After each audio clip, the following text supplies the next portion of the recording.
Hi everybody, welcome back to my channel. I'm your host Anna and my channel name is Only in My Dreams. Today I want to start a project. I don't know if I'll be able to finish it. Just popped on the light. Hopefully that'll help. I got this from the Dollar Tree, as you could tell. This is part of their Dollhouse miniature line that they have available. They have like 2 or 3 pieces that you could pick from. This is more along the 1/12 scale, the honest 1/12 scale. So I picked up 2 of these. Just so I can play around with them and see what I wanted to do. So my ideas for today are, I wanted to work with some printables that I have right here. This is a page, and I will be trying to decoupage this on this table. And I also will be trying to paint it a little bit. I don't know how well it's going to work out, but I'm going to use these paints. I don't think this praying paint is very good, honestly. But since I'm going to do a mixture, I'll be able to play around with it a little bit. And then I did pick out a few beads that I may or may not be able to work with, because I do want to change out these wooden handles. I would like to change out that detail. So, okay, these were just some beads that you can add on, onto your dollhouse miniatures very easily as home decor, and they're, owls. So I had to bring those up. That's why they were there. So I might be able to change out and do this kind of button bead type of detail on there. Or possibly these come in half and half. If I wanted to stick out a little bit more, I could do that.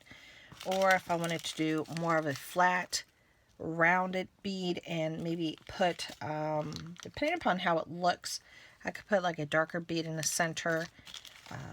It's just a couple of, it's like a couple of things that I could play around with, a couple of different ideas. They have different shapes, different textures, and they can be painted. Or I can go for this type of look. This is just an earring hook, a fish hook type earring that you can just straighten out with your tools and turn this more into a handle for your miniature. So I have some options.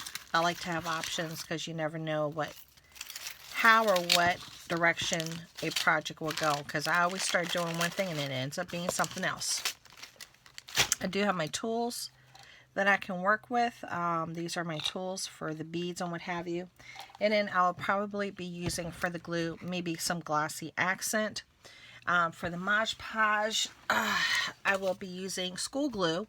This is something I picked up from the Dollar Tree. It's a really big one, so it's great for that. So that's how I'm going to be Mod Podging with this school glue, and you can do that. So let's go ahead and get started really quick. I'm going to take it out of the packaging, and I think what I'm going to do first is, I think I'm going to try to paint it first. I really don't want to, because this is already raw. There's no shellac on it or anything like that. There's a little bit of glue right here, so I should try to sand that down, but I'm not even going to bother doing that, honestly, you guys. And I might even want to try to take off these little handles first. So let's see if we can take these off first. Let's see. I'm going to use these, and let's see if they will come out easily. I know sometimes they'll come out easily. See, it's just coming out a little crushed, but that's okay. It's glued in there pretty good. Sometimes they'll just pop right on out. And then when they do that, that's when you have to take the time to, yeah, these are actually glued in there pretty good. That's when you have to take the time to go ahead and file these down. See, this one popped out. You see the difference? Some of them pop out and some of them don't. And that's what I'm looking at here. Something that wants to pop out versus something that won't. But I'm okay with it. I just need to find so I can file it down. I know I have a nail file over here somewhere. I'm always moving everything. Do you guys have the same problem? When you need something, you don't have it. Let me see if I could try to dig this out a little bit more. Because if I don't like filing. It's one of my pet peeves. If I don't have to file, I don't want to file. I'm probably going to have to file. Gosh darn it. Okay. I'll deal with that in a second. I want to see what I can do with this glue first, though. So here we go. I just got an old paper plate. I'm going to try to mix up my colors a little bit here. I got the brown washable and this praying white, which I really don't think works that well, honestly. Let's move this out of the way. I'm trying to think, where do I have my... Now I'm mixing in my colors together on the plate. Mixing my colors on the plate. I told you it's a used plate. Because I don't want it really dark brown. So then we're going to play around with it and just see how it comes out. Because this type of wood will, you know, soak in the... It will soak in the paint rather quickly. Again, I'm going to continue to mix. Mix, mix, mix, mix, mix. So I can get this light wood color. I'm going to see if I like it. Yeah, I do like it. So I'm going to make sure that I cover all my little wooden parts here. And try to go in the same direction so it has some uniformity to it. And I'm even going to do the back because that's just how I do. Okay, I'm going to need to mix some more.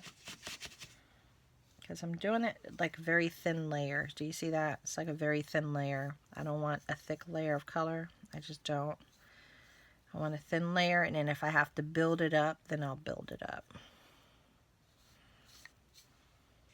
Again, I'm going to mix some more color. I just mix some more.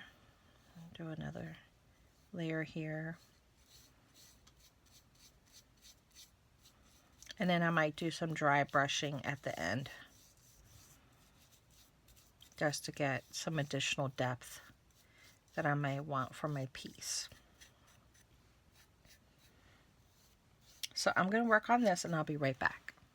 Okay, so this is a quick update. This is what it looks like. I painted it. I let it dry. It's been drying for several hours.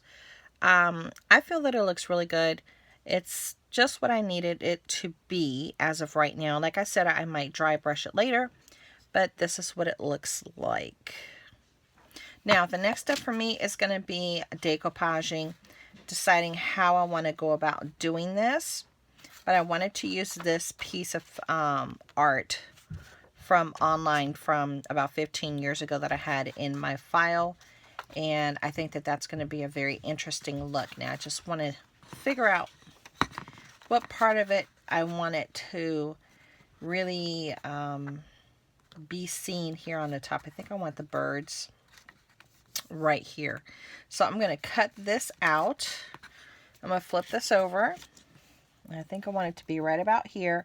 So I'm going to trace this, cut this out, and then I'm going to start decoupaging this piece onto the top. Okay, so I cut my piece out. I did the template, as you can tell. Then I cut it out just a little bit more because I felt that I wasn't too sure if I wanted just to keep it up here on the top like so. So it would have that kind of look with the edge sticking out. I still don't know. Or if I want it to go completely over and line it up in the back here and go completely over to cover that edge. I'm still on the fence about it going over the edge because I kind of like that floral look there on the edge. But I think it's going to be too bulky over on the edge, so I might need just to stick to doing it right here on the top.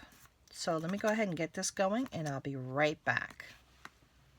Okay guys, I'm back. So I glued down my piece using my Glossy Accent.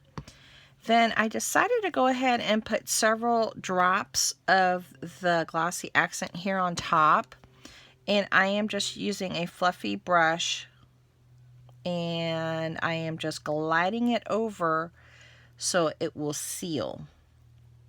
Now this way it's going to allow me to put things on top without damaging the paper because it's going to be sealed and it'll have a protective layer on it. I'm actually going all the way through the back just to make sure that I have some Glossy Accent seal all the way back here so the paper doesn't start to lift as well. You see that? Doesn't that just look charming? I love it. And that's the way it looks up here in the front so far. So it's going to have this really unique, cool detail on the top. And I'm going to let this dry now. I need to make some decisions about if I wanted to add any more of this photo paper anywhere else here in the front. And I'm thinking that I might add some gold down here, but I'm definitely going to add some faux pieces here for the drawers. So I need to make a decision on that while this dries. So I'm going to let this dry, and as you can tell, it looks really nice. Almost looks like it's buckling a little bit right here. Let me see if I can try to get the air bubble out. Okay, I think I got the air bubble out. And I can still feel the glossy accent on it. So I'm trying to make sure there's no air bubbles. Anything that looks like it might need to be pushed down a little bit more. Maybe I'll add one more coat of glossy accent once this dries. But it's looking very nice for the top to have a unique feature on this table. I like it. I like it a lot. Okay, so I got to figure out this whole situation with the handles. So I'll be right back. Okay, well, you guys know me. I always tend to start doing something different. So what I decided to do, as you can tell, is I cut a strip. I have some Glossy Accent on it right now. A strip of the same picture. And instead of creating a drawer, I wanted to create a front. A matchy front type of a look. So that's what I'm doing. I'm just putting a little Glossy Accent here to the front just to make sure it sticks, and she's going to be good to go. And there's a piece of wood that actually sticking up a little bit on this end. I know you guys can't really see it, but that's what I decided to do, was to do this little type of matchy look. I'm going to take some pictures of it in my dollhouse so you can have a better idea of what it's going to look like. And thank you so much for coming by and seeing how I turned my, let me see if I have my Dollar Tree piece into a more customized, unique look using the things that I had at home and paper and glue. So thank you so much for coming by, and I hope you guys enjoyed it. Check out the pictures.